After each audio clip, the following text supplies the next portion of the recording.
बिस्मिल्लाहिर्रहमानिर्रहीम। जी, आज हम ओ लेवल्स का जो लास्ट जो लेसन था हमारा, उसमें हमने इंटीजर्स और रैशनल नंबर्स के बारे में बात की थी। और रैशनल नंबर जो है ये इसका मैंने सिर्फ जो कॉन्सेप्ट है कि रैशनल नंबर कौन से होते हैं, सिर्फ उसके बारे में बात की थी। तो अब हम इसको थोड़ा और डिटेल में इसके कॉन्सेप्ट के साथ इसकी कैलकुलेशंस की भी बात करेंगे कि मैथमेटिकली जो है इसको कैलकुलेट हमने किस तरह से करना है। तो उसके लिए ये देखते हैं कि पहले हम थोड़ा सा रैशनल नंबर्स को ज़रा और डिटेल में इसकी बात करेंगे और फिर इसकी कैलकुलेशंस की बात करेंगे। तो ये देखें, जो ये है rational numbers,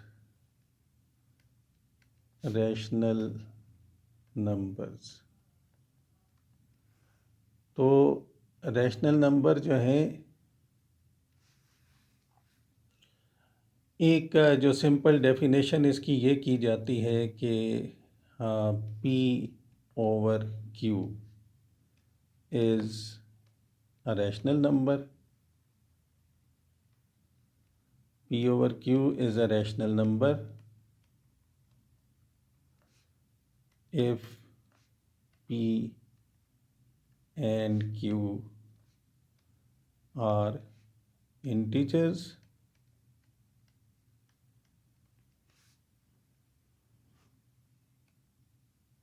and Q is not equal to zero. अब Q ज़ीरो इसलिए नहीं हो सकता क्योंकि 1/0 इज़ इन्फिनिट, तो इसलिए Q ज़ीरो नहीं होगा, इसके अलावा कोई भी उसकी वैल्यू हो सकती है। तो ये एक फॉर्मल डेफिनेशन है रैशनल नंबर्स की। अब हमने थोड़ा सा इसको जो है डिटेल में अगर हम देखें तो ये जैसे इंटीजर्स कौन से हैं, यानी 2/3, तो 2 भी इंटीजर होना चाहिए और 3 भी इंटीजर है। तो इसका मतलब है कि this is a rational number that belongs to rational numbers. Rational number है ये। अच्छा, इसके अलावा नेगेटिव भी इंटीजर्स हो सकते हैं। तो ऐसा पॉसिबल है कि ये ना -3/7 या -4/11 इस तरह के कोई भी, ये सारे नंबर्स रैशनल हैं।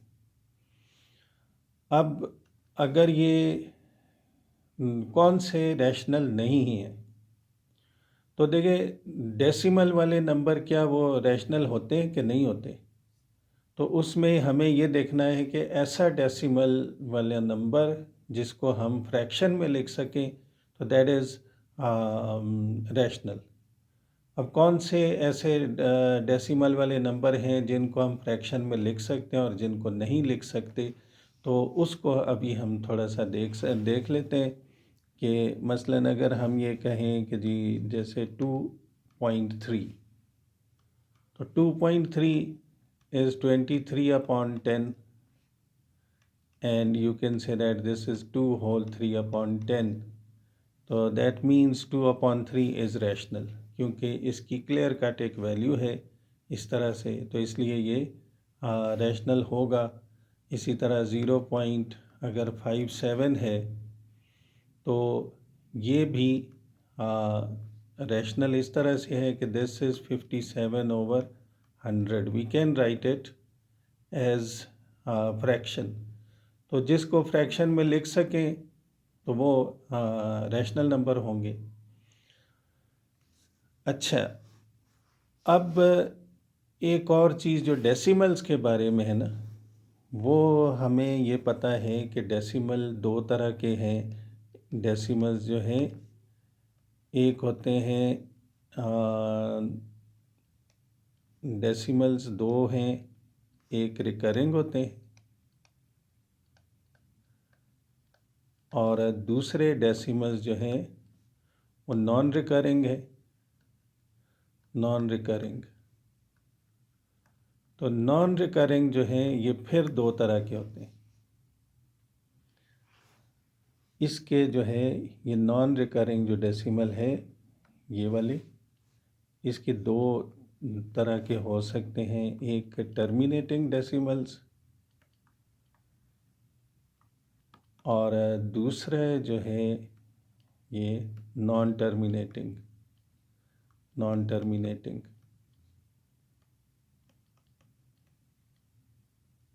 नॉन टर्मिनेटिंग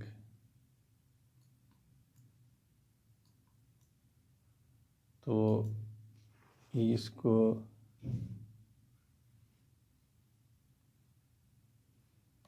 जो है नॉन टर्मिनेटिंग। अब टर्मिनेट तो ये भी नहीं होते, तो इस नॉन टर्मिनेटिंग में और इस नॉन टर्मिनेटिंग में फ़र्क क्या है? फ़र्क ये है कि ये जो है ये है रिपीटेड नॉन टर्मिनेटिंग।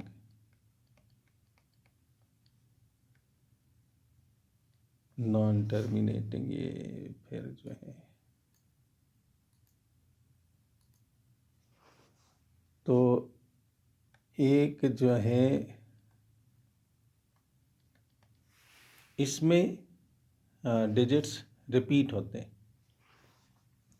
मसलन इस तरह से जैसे 0.3333 ये सारे ऐसे रिपीट होते जाते हैं, तो हम इसको ना 0.3 इस तरह लिख लेते हैं, या 0.676767 ये ऐसे चलते जाएं, then we can write it as 67 यूँ। अगर ये ऐसे है कोई ऐसे यानी 6.5343434 तो इसको हम लिख सकते हैं 6.534, तो 3 और 4 पे डॉट लगाएंगे जो रिपीट हो रहे हैं। तो ये टर्मिनेट तो नहीं होते, लेकिन इसमें एक फिक्स पैटर्न जो है वो रिपीट होता है, जैसे 1 2 3 1 2 3 1 2 3 इस तरह से। ये जो नॉन टर्मिनेटिंग जो डेसिमल्स हैं इसमें रिकरिंग नहीं होते, ये यानी रिपीट नहीं होता, कोई पैटर्न रिपीट नहीं होता, लेकिन इसके जो वो डेसिमल हैं के बाद जो डिजिट्स हैं वो रैंडमली ऐसे चेंज होते हैं। तो अब हमने इसको किस तरह से रैशनल नंबर्स के साथ रिलेट करना है। तो नॉन रिकरिंग जो टर्मिनेटिंग हैं दे आर रैशनल। ये जो नॉन रिकरिंग है और टर्मिनेटिंग है तो वो रैशनल होंगे। तो ये जो है ये वाला ये रैशनल है,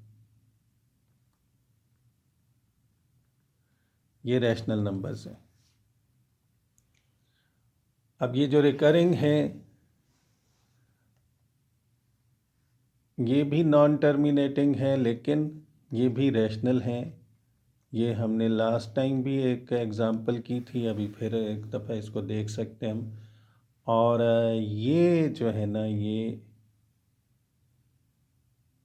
ये इर्रेशनल है।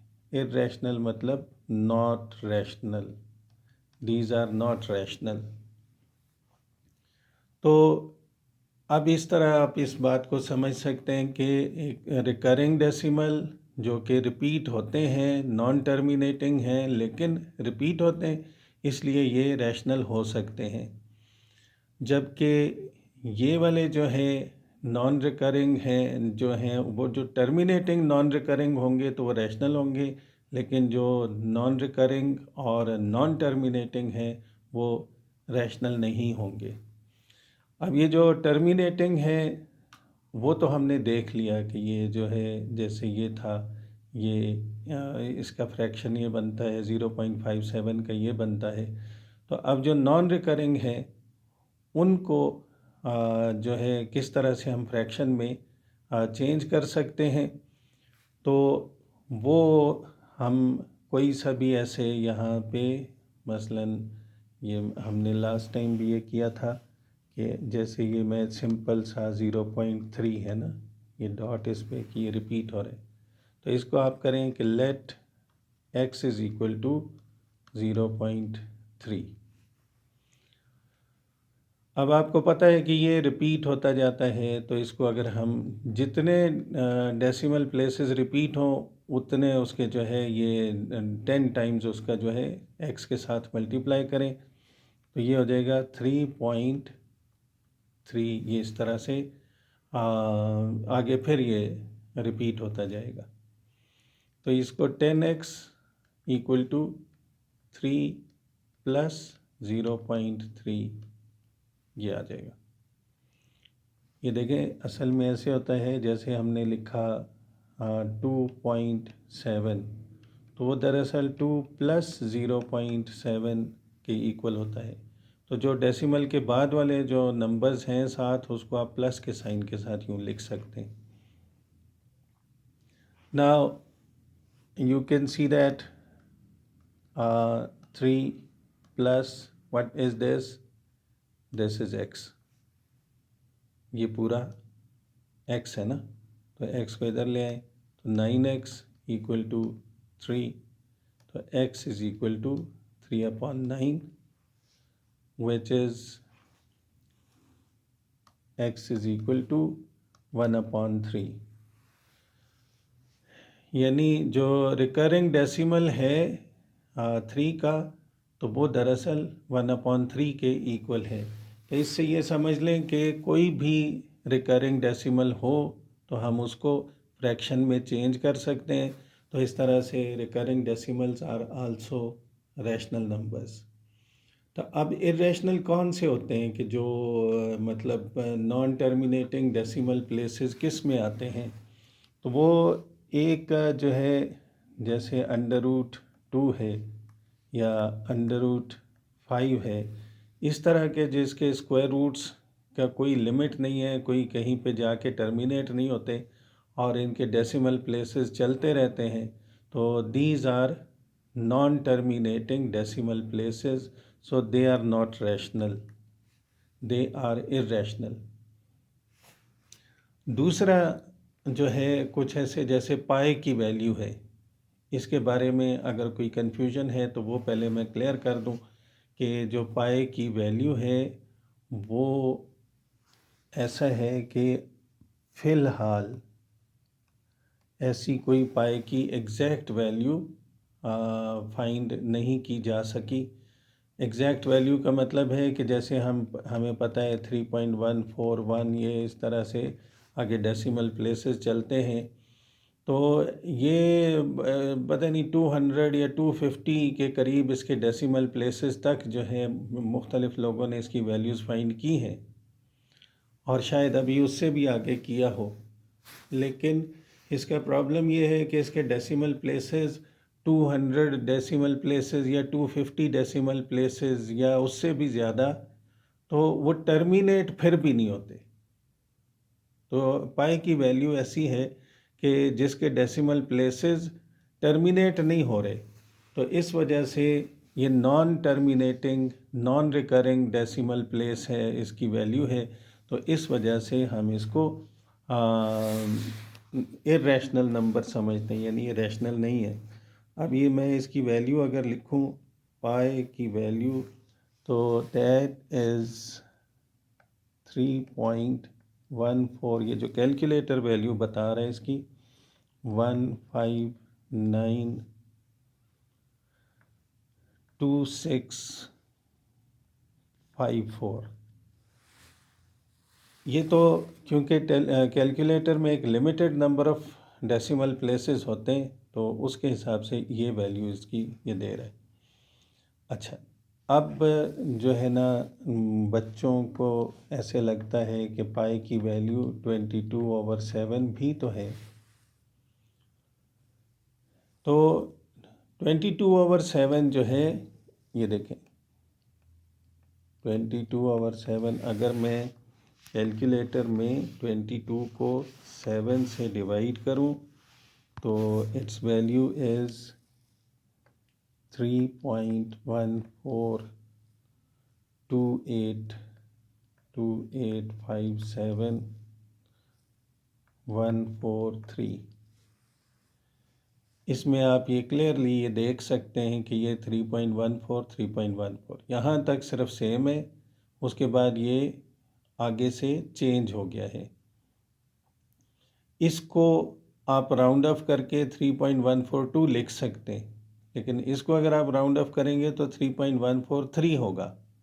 इसका मतलब है कि 22/7 is not the value of pi actually, वो उसकी एक्चुअल वैल्यू नहीं है पाई की, लेकिन सिर्फ ये है कि वो 2 डेसिमल प्लेसेस तक, क्योंकि वो पाई की जो वैल्यू है उसके करीब है, इसलिए हम 22/7 को वो कंसिडर कर लेते हैं कि ये जनाब पाई की वैल्यू है, हालांकि वो एग्जैक्ट वैल्यू नहीं है।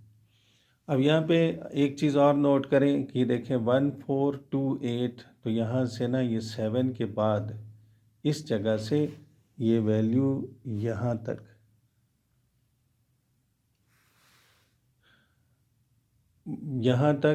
इसके बाद 14, ये भी जो राउंड ऑफ करके 3 लिखा है, एक्चुअली ये 2857, ये आगे यही आएगा। इसको मैं बल्कि चेंज करता हूँ कि ये दिस विल बी 2857 और फिर उसके बाद 142857 इस तरह से। तो इस तरह आप ये कह सकते हैं कि दीज आर रिकरिंग डेसिमल्स, कि 22/7 जो है that is actually 3.14287, this is recurring decimal. तो इसलिए 22/7 या ये जो वैल्यू है इसकी, ये रैशनल नंबर है। लेकिन ये जो पाई की वैल्यू है, इसको अगर आप 200 डेसिमल प्लेसेस तक भी देखेंगे तो they are not in repeated order, इसलिए ये पाई की जो वैल्यू है दिस इज़ नॉट रैशनल। तो ये मैंने इसलिए ज़रूरी समझा इसको एक्सप्लेन करना कि कुछ बच्चे ऐसे समझते हैं कि जी 22/7 उनको जब बताया जाता है कि पाई इज़ नॉट रैशनल, तो वो फिर उनको फिर ये कहा जाता है कि 22/7 इज़ रैशनल। तो फिर ये कैसे हो सकता है कि एक ही पाई की जो वैल्यू है वो रैशनल है और दूसरी रैशनल नहीं है? तो उसकी रीज़न ये है, ये मैंने सारा आपको अभी डिटेल से बता दिया, क्योंकि 22/7 इज़ रिकरिंग डेसिमल्स, तो इसलिए ये रैशनल है, और ये रिकरिंग डेसिमल नहीं है, तो इसलिए ये रैशनल नहीं है। और ये जो 22/7 है, इसको मतलब ये जो है इसकी वैल्यू पाई की वैल्यू से काफ़ी डिफरेंट है। अगर आप इसको डिटेल में देखेंगे तो ये बिल्कुल डिफरेंट वैल्यू है। सिर्फ पहले 3 जो इसके डिजिट्स हैं वो सेम है, 3.14 अदरवाइज दे आर डिफरेंट। लेकिन अच्छा, फिर हम क्यों इसको 22/7 को पाई की वैल्यू समझते हैं? तो उसकी रीज़न ये है कि फ्रैक्शन में ऐसी कोई वैल्यू और कोई ऐसी वैल्यू नहीं है जो 3.14 के करीब करीब हो, यानी जो पाई की value in fraction, the best available value of pi in fraction is 22/7, लेकिन accurately that is not the value of pi. सिर्फ ये है कि हम उसको एक तरह से मतलब बस गुजारा कर लेते हैं कि जी फ्रैक्शन की फॉर्म में इसको हम पाई की वैल्यू कंसिडर कर लें। जी ठीक हो गया, यहाँ तक ये क्लियर हो गया। तो अब जो है कौन से डेसिमल प्लेसेस रैशनल होते हैं, तो उसमें ऐसे डेसिमल प्लेसेस जो टर्मिनेटिंग हो, जो कि किसी जगह तक आके कंप्लीट हो जाए उसकी डिवीज़न, तो वो जो है रैशनल है। और जो रिकरिंग डेसिमल्स हैं, ये अभी ये मैंने ये एक छोटी सी एग्जांपल से आपको ये क्लियर किया कि 0.3, अगर 3 जो है ये रिकरिंग डेसिमल के तौर पे हम देखते हैं तो दैट चेंजेस टू 1/3। तो इसलिए recurring decimals are rational, but a number like pi is not rational. या अगर आप 2 का स्क्वायर रूट देखें तो वो जितने भी डेसिमल प्लेसेस हों, it does not terminate as well as it does not have its repeated decimals। तो इस वजह से ये √2 भी इरेशनल है। तो स्क्वायर रूट के अंदर ऐसे नंबर्स जिनका कोई परफेक्ट स्क्वायर नहीं है, यानी अगर √4 है तो that is equal to 4, then this is rational, तो इसको फिर रैशनल समझेंगे। लेकिन √5 अगर है तो इसका जो है 2 पॉइंट समथिंग आगे चलता जाएगा ये, तो ये इरेशनल है, ये रैशनल नहीं है। तो जो नंबर रैशनल नहीं होते उनको हम इरेशनल नंबर समझते हैं। जी, अब हम आ जाते हैं इसके थोड़ी बहुत कैलकुलेशन की तरफ। तो कैलकुलेशन में ज़ाहिर है जब फ्रैक्शंस होंगे तो उनके एलसीएम की भी ज़रूरत पड़ेगी। तो पहले हम जो छोटे छोटे नंबर्स हैं उनके अगर एलसीएम की बात करें तो बजाय इसके कि फॉर्मल हम उसका जो मेथड है एलसीएम का, उसकी बजाय हम कोशिश करेंगे कि डायरेक्ट अगर हम फाइंड कर सकें। तो जहाँ पे डायरेक्ट फाइंड करना पॉसिबल ना हो तो फिर आप लैडर डिवीज़न या जिसको हम प्रोग्रेसिव डिवीज़न कह सकते हैं, तो उसके साथ आप इसकी वैल्यू फाइंड कर सकते हैं। तो आप देखते हैं जैसे 2, 3, 4, 6, इसका अगर आपने एलसीएम फाइंड करना है तो आप पहले जो स्मॉलेस्ट नंबर है अगर उसका मल्टीपल उसी लिस्ट में मौजूद है तो उसको फिर आप एलसीएम के प्रोसेस में आप इंक्लूड ना करें। यानी 2 का मल्टीपल यहाँ 4 भी है, 6 भी है, तो 2 को छोड़ दें। फिर 3 का मल्टीपल यहाँ 6 है तो 3 को भी छोड़ दें। 4 और 6 का आप एलसीएम फाइंड कर लें। और इस तरह छोटे नंबर्स का एलसीएम फाइंड करने का आसान तरीका ये है कि जो 2 नंबर्स बच गए ना, तो इनमें से जो भी बड़ा नंबर हो उसका टेबल आप टेबल पढ़ें उसका, और हर स्टेप पे रुक के ये देखें, ये सोचें कि क्या वो दूसरे नंबर के टेबल में भी वही नंबर आता है कि नहीं। जैसे 6 1 6, तो that is not included in, ये देखें 6 1 6, तो 6 4 का मल्टीपल नहीं है, तो ये नहीं है मल्टीपल। तो 6 2 12, ये लिखना नहीं है आपने, वैसे ही मेंटली इसको कैलकुलेट करना है। तो 12 is a multiple of 4 as well, तो LCM of 4 and 6 that is 12, तो ये इसका एलसीएम आ गया। इस तरह आप इजीली एलसीएम फाइंड कर सकते हैं, जबकि जो फॉर्मल वे होगा वो बहुत लंबा हो जाएगा। इस तरह से सारा आप इसको लैडर डिवीज़न के साथ 2 3 4 6 आप लिखेंगे। सबसे पहले स्मॉलेस्ट नंबर से ये 1 आ गया, जो नहीं डिवाइड हो रहा उसको ऐसे ही लिख देंगे, जो डिवाइड हो रहा है उसको डिवाइड करेंगे। फिर दोबारा 2 के साथ 1, 3 नहीं हो रहा, ये 1 ये 3, अब 3 से 1 1 1 1, तो जब ये सारे 1 1 हो जाए तो this list of prime factors 2 2 4 3 12, तो दैट इज़ 12 इज़ एलसीएम, वही एलसीएम जो यहाँ से। तो जहाँ आपको कॉन्फिडेंट ना हो आपके इस तरह से जो है उसका एलसीएम सही निकल आएगा, तो आप ये वाला तरीका कर लें, वरना शॉर्टकट यही है कि इससे आप फाइंड कर सकते हैं। अब मसलन कोई और देखते हैं, जैसे 4 8 6 भी डाल देते हैं, 9, 12। तो इनका अगर एलसीएम हमने करना है तो 4 के टेबल में 8 आता है तो 4 को छोड़ देंगे। फिर उसके बाद 6 के टेबल में 12 आता है तो 6 को भी छोड़ देंगे। इन दोनों को यानी एलसीएम के प्रोसेस में इंक्लूड नहीं करेंगे। तो अब बाकी आपके पास रह जाता है 8, 9 और 12। इनका एलसीएम फाइंड करें तो पहले 8 और 9 में तो कुछ कॉमन ही नहीं है, तो जहाँ पे कुछ कॉमन ना हो तो ऐसे नंबर्स के लिए आपको क्या करना है कि सिंपली उसको मल्टीप्लाई करें। That will be the LCM of these two. तो इन दोनों का एलसीएम आ गया 72। अब 72 12 का भी मल्टीपल है तो 72 इज़ देयर एलसीएम। तो इस तरीके से आप जो है ये सिंपल छोटे छोटे नंबर्स का एलसीएम फाइंड कर सकते हैं।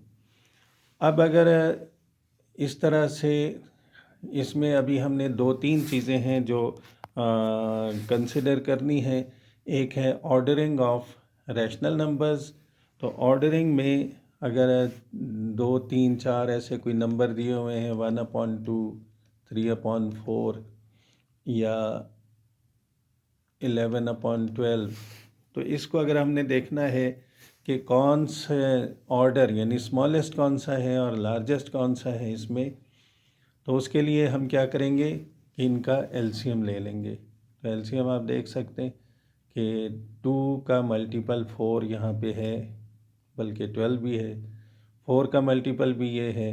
तो अगर लार्जेस्ट नंबर बाकी दोनों के टेबल में आ रहा है तो 12 इज़ देयर एलसीएम। तो 12 यूँ लिख लें, तीनों के नीचे 12 लिख लें। अब ये 6 टाइम्स 2 12 होता है तो ऊपर ये 6/12 1/2 के इक्वलेंट हो गया।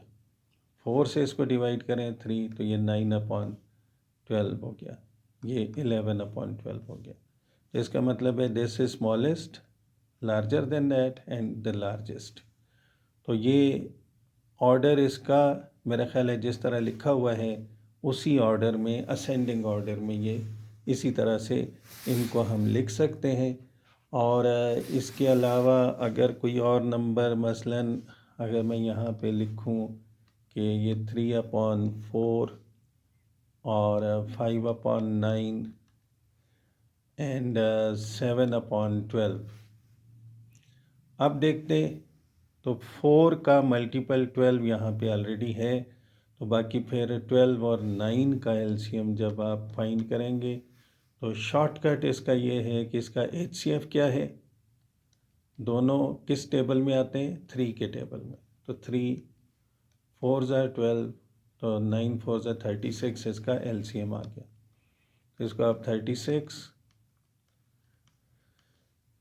यूँ लिखेंगे और 36 को 4 से डिवाइड करें तो 9 आ गया, 9 3 ज़ा 27, 9 से डिवाइड करें 4 तो ये 20 हो गया, और 12 से डिवाइड करें 3 तो ये 21 हो गया। तो स्मॉलेस्ट कौन सा हो गया, अगर इसको असेंडिंग ऑर्डर में लिखना है, this is number 1, number 2 and number 3। तो हम इनको नहीं लिखेंगे बल्कि जो एक्चुअल जो दिए हुए हैं वो लिखेंगे। तो smallest is 5/9, then larger than that is 7/12 and then the largest is 3/4। ये असेंडिंग ऑर्डर में हो गया।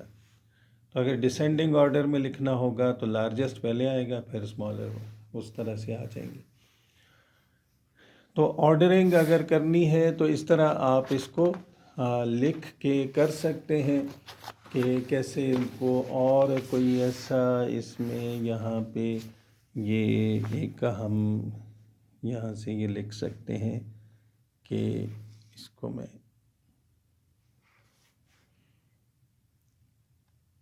3/4, 4/5, 7/10 एंड 11/12।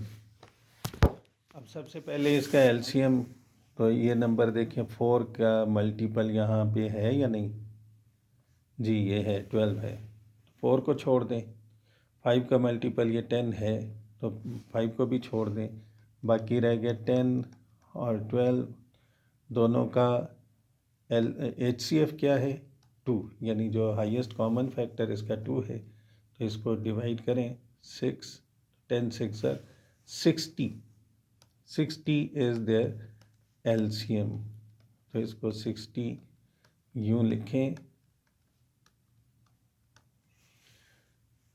4 से 60 को डिवाइड करें 15 आता है, 15 3 ज़ार 45, 5 से डिवाइड करेंगे 12 आएगा, 12 4 ज़ार 48, 10 से डिवाइड करें 6 तो ये 42, 12 से डिवाइड करें 5 तो ये 55। अब इसमें स्मॉलेस्ट कौन सा है, ये, उससे बड़ा ये है, उससे बड़ा ये है, और सबसे बड़ा नंबर ये है, इन चार में सबसे बड़ा। तो अब ये इसको अगर आपने असेंडिंग ऑर्डर में लिखना है, असेंडिंग ऑर्डर, तो फिर ये स्मॉलेस्ट ये, लेकिन ये आप इसको जो जिसको हमने बनाया ऐसे वो लिखेंगे आप, जो एक्चुअल वैल्यू है 7/10, सेकेंड प्लेस पे that is 3/4, and then 4/5, and the last one is 11/12। तो इस तरह से हम इसका जो है ऑर्डर में कैसे लिखना है रैशनल नंबर्स को, तो उसका ये तरीका आप कर सकते हैं। अब इसके बाद हमने करना है addition and subtraction of rational numbers. तो उसके लिए ये सबसे इम्पॉर्टेंट मेरा ख़्याल है यही है रैशनल नंबर्स के हवाले से, कि जिसमें आपने ये देखना है कि इसको ऐड या सब्ट्रैक्ट कैसे करते हैं। तो उसके लिए कुछ शॉर्टकट्स मैं आपको बताऊंगा, उसको आपने देखना है कि ये कैसे जो है इसको हम अप्लाई कर सकते हैं। तो एडिशन and subtraction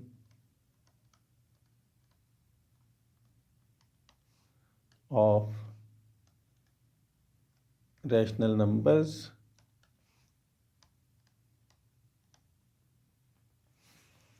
तो इसमें जो है देखें, एक चीज़ पहले, एक थोड़ी सिंपल सी चीज़ है कि अगर ये है समझे 5 + 3/4, इनको जब ऐड करना होता है तो ये अक्सर बच्चे क्या करते हैं कि इसको यहाँ पे 1 लिखते हैं, और फिर 1 और 4 का जो है LCM जब लेते हैं 1 और 4 का, तो दैट इज़ 4। अब फिर 4 को 1 से डिवाइड करें तो 5 का 5 ही रहेगा। नहीं सॉरी, गलत हो गया, ये जो है 1 से डिवाइड करेंगे 4, एंड 4 5 ज़ार 20, 4 को 4 से डिवाइड करेंगे 1 आएगा तो 3 ऐसे ही रहेगा, एंड इट बिकम्स 23/4। अब जब इसको यहाँ आप ऐसे कर लेते हैं तो उसके बाद फिर इसको, क्योंकि आपको आंसर प्रॉपर फ्रैक्शन में देना चाहिए, तो मिक्स्ड नंबर में, तो ये आ जाएगा 4 से डिवाइड करें 4 5 ज़ार 20, 3 बच गया तो 5 whole 3/4, then its answer is 5 whole 3/4। After having done that complete working, if you look at it, तो ये मैं मिटा देता हूँ नीचे से, कि ये जो है ये था 5 + 3/4, तो ये आ गया 5 होल 3/4। तो इसका मतलब क्या हुआ कि ये इतनी लंबी जो हमने वर्किंग की, ये सारी फटीक करके, तो finally we got the answer this way, 5 whole 3/4 is equal to 5 plus 3/4 is equal to 5 whole 3/4। तो इसका मतलब है कि जब भी इस तरह कोई नंबर हो, सिंपली आप बीच में से ये जो है ना एडिशन का साइन इसको हटा दें, तो वो जो है मिक्स्ड नंबर खुद ही बन जाएगा। तो next time you don't need all this working for such type of expressions, like if we have 4 plus 3/7, then no working is required. Simply you can write it this way, 4 whole 3/7। तो जब भी कभी ऐसे दिया हो तो आप उसको आराम से बस 8 plus 5/11 is equal to 8 whole 5/11, बस इस तरह लिख दें उसको सिंपल, बीच में से एडिशन का साइन हटा दें और ऐसे डायरेक्ट इसको आप लिख सकते हैं। अब अगर कोई नंबर ऐसे लिखा हुआ है 7 whole 6/13, and if it is required you can separate them, you can split them up this way, आप उसको सेपरेट करके लिख सकते हैं। तो ये एक शॉर्टकट आप कह सकते हैं कि इस तरह से आप जो है अगर सिंगल मिक्स्ड नंबर दिया है तो उसको आप सेपरेट कर सकते हैं, अगर सेपरेट दिए हुए हैं तो उसको आप सिंगल इस तरह लिख सकते हैं। अच्छा, ये हो गया। अब इसके बाद अगर ये हो सब्ट्रैक्शन में, लाइक 6 माइनस 4/11 लेट्स से, तो इसको भी पहले हम एलसीएम लेके फिर इसका शॉर्टकट देखते हैं। तो ये इसका एलसीएम आ गया 11, तो 11 6 से मल्टीप्लाई होके 66 minus 4, then it will be 62/11 and it will be 5 whole 7/11। जी, ये वर्किंग के बाद ये आंसर आ गया। तो अब इसका कोई ऐसा तरीका है कि इसको भी हम डायरेक्ट लिख सकें विदाउट वर्किंग, तो वो भी देखें। बहुत आसानी से आप इसको नेक्स्ट टाइम, इतनी लंबी वर्किंग की आपको ज़रूरत नहीं पड़ेगी इंशाल्लाह। ये आपने क्या करना है कि इसको जो भी यहाँ नंबर हो उसको 1 कम कर दें। 6 है तो 5 लिख दें और इनका डिफरेंस ऊपर लिख दें। तो 11 में से 4 माइनस करें तो 7/11। तो आप इसको डायरेक्ट इस तरह से बग़ैर वर्किंग के यूँ लिख सकते हैं। अगर ये पॉजिटिव है और ये नेगेटिव है तो इस तरह लिखेंगे। अगर ऐसा हो -8 माइनस 3/5, चलो, तो फिर ये वही प्लस वाला जो है कॉन्सेप्ट इस पे अप्लाई होगा, क्योंकि नेगेटिव साइन कॉमन लेके, तो 8 होल 3/5, क्योंकि दोनों का सेम साइन है। अगर अपोजिट साइन होगा तो इस तरह लिखेंगे आप कि इसको एक नंबर कम करेंगे और इनका डिफरेंस इसके ऊपर लिखेंगे। मतलब कोई और भी अगर नंबर हम यहाँ लिखते हैं, समझें 8 माइनस 3/7 है, तो क्या करेंगे, इसको आप 7 कर देंगे, इनका डिफरेंस ऊपर आ जाएगा यूँ। तो ये आप आसानी से यूँ लिख सकते हैं। अगर ऐसा हो माइनस लेट्स से 5 प्लस 3/4, तो आप इसको नेगेटिव साइन कॉमन ले लें, तो 5 माइनस 3/4, तो ये आपका आ जाएगा नेगेटिव। इसको एक नंबर कम करें, इसका डिफरेंस ऊपर लिखें, तो ये -4 होल 1/4 आ जाएगा। तो इस तरह आप ये शॉर्टकट्स जो है ये आप अप्लाई कर सकते हैं और ये आपको अप्लाई करने चाहिए।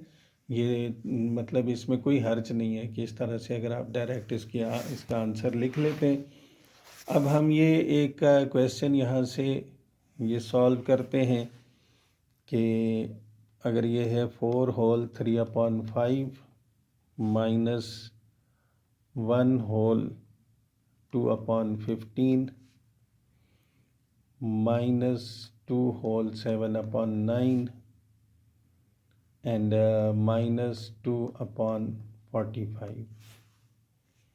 तो इसमें शॉर्टकट सबसे पहले आप होल नंबर्स को अलग करें। ये 4 हो गया, -1 हो गया और ये -2 हो गया, इनको अलग कर दें। उसके बाद ये अगर ये पॉजिटिव है तो इसको भी पॉजिटिव ही लिखेंगे, अगर ये नेगेटिव है तो इसको भी नेगेटिव लिखेंगे आप। -7/9 -2/45। अब देखिए ये नंबर्स आपके वैल्यूज़ छोटी हो गई, तो इसलिए इसकी कैलकुलेशन आसान हो जाएगी, वरना इसको आपको मिक्स नंबर में बहुत बड़े बड़े नंबर बन जाते। तो 4 - 3 कितना हो गया 1 प्लस इनका एलसीएम ले लें जो कि डेफिनेटली 45 बनेगा, क्योंकि 45 सब का मल्टीपल है इनमें से। तो 5 से अगर 45 को डिवाइड करें 9, तो 9 3 ज़ार 27 माइनस 15 से डिवाइड करें तो 15 3 ज़ार 45, तो 3 2 ज़ार 6। 9 से डिवाइड करें 5 तो 7 5 ज़ार 35 -2। तो अब ये यहाँ पे हमारा ये आ गया 1 प्लस हम जितने नेगेटिव नंबर्स हैं उनको अलग ऐड कर लेते हैं, तो ये -41 -43 यही आ गया ना जी, -43। तो इसको हम लिखेंगे 1। अब क्योंकि larger number is negative, so we will put negative sign here, तो that will be 16, I think 16/45।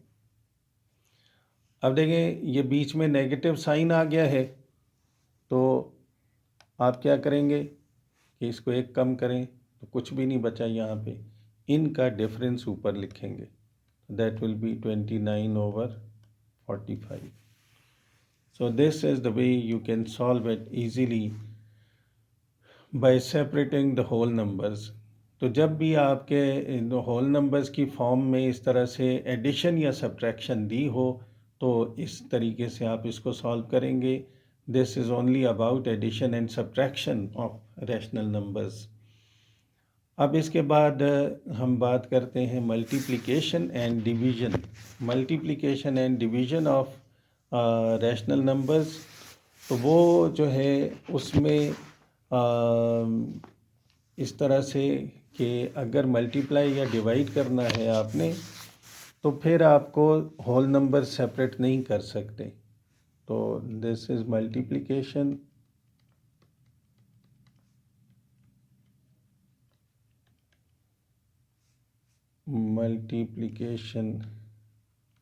And division of rational numbers.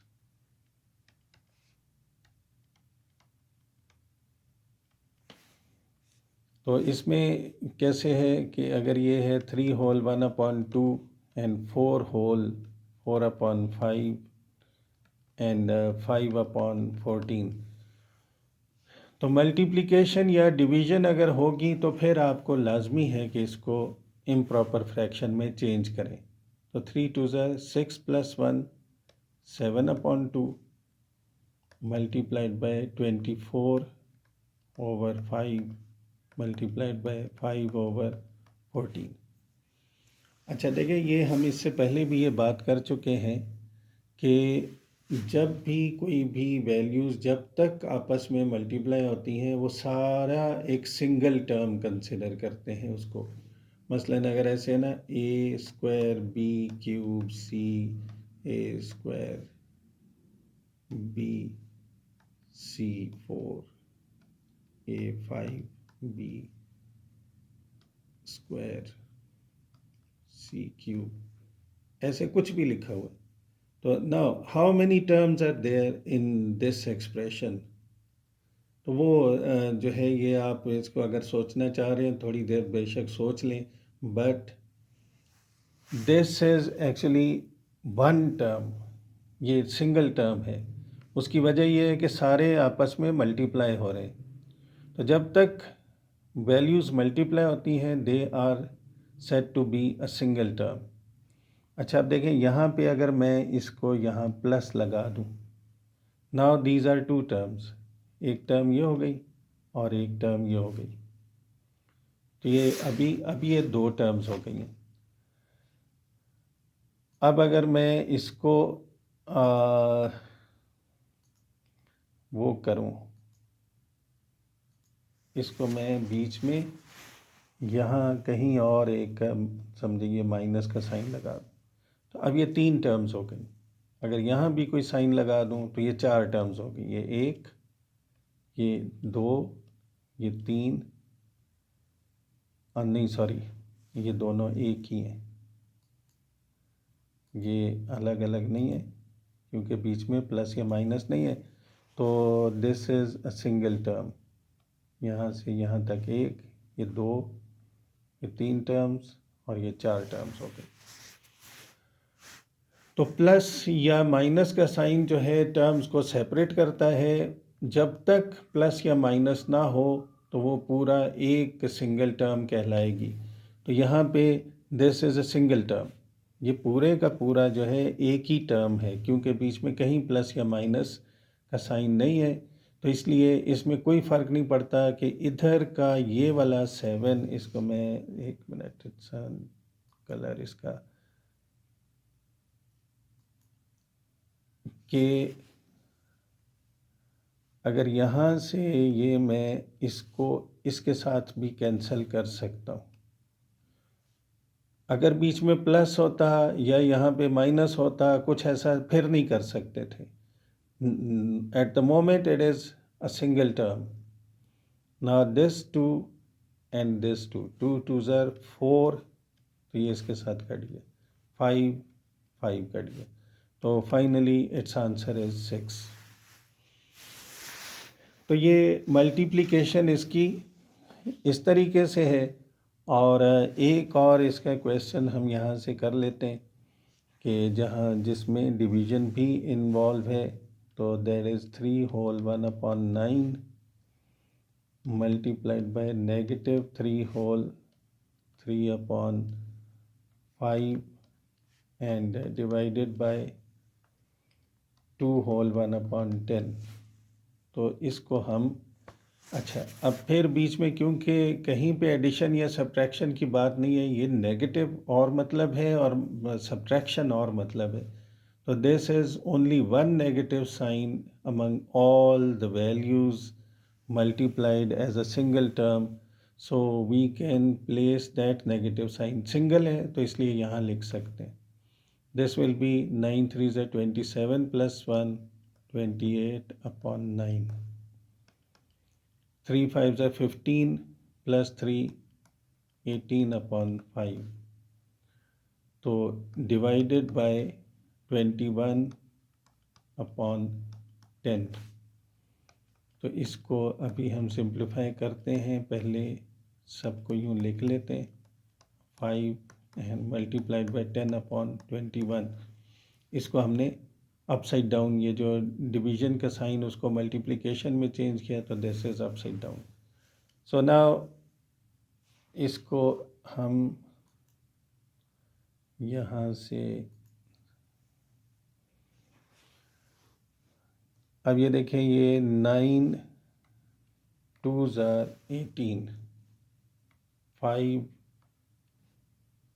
2 10, 7 4s 7 3s।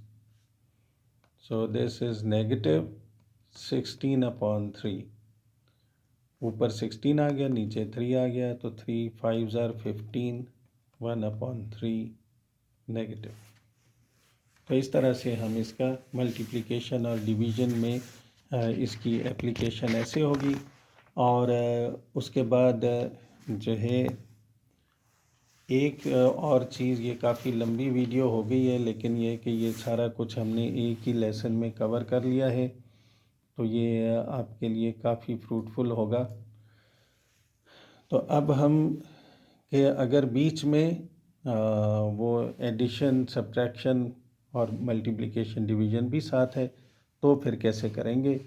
तो इसको यहाँ पे this is equation 4/5 plus 1/3 multiplied by divided by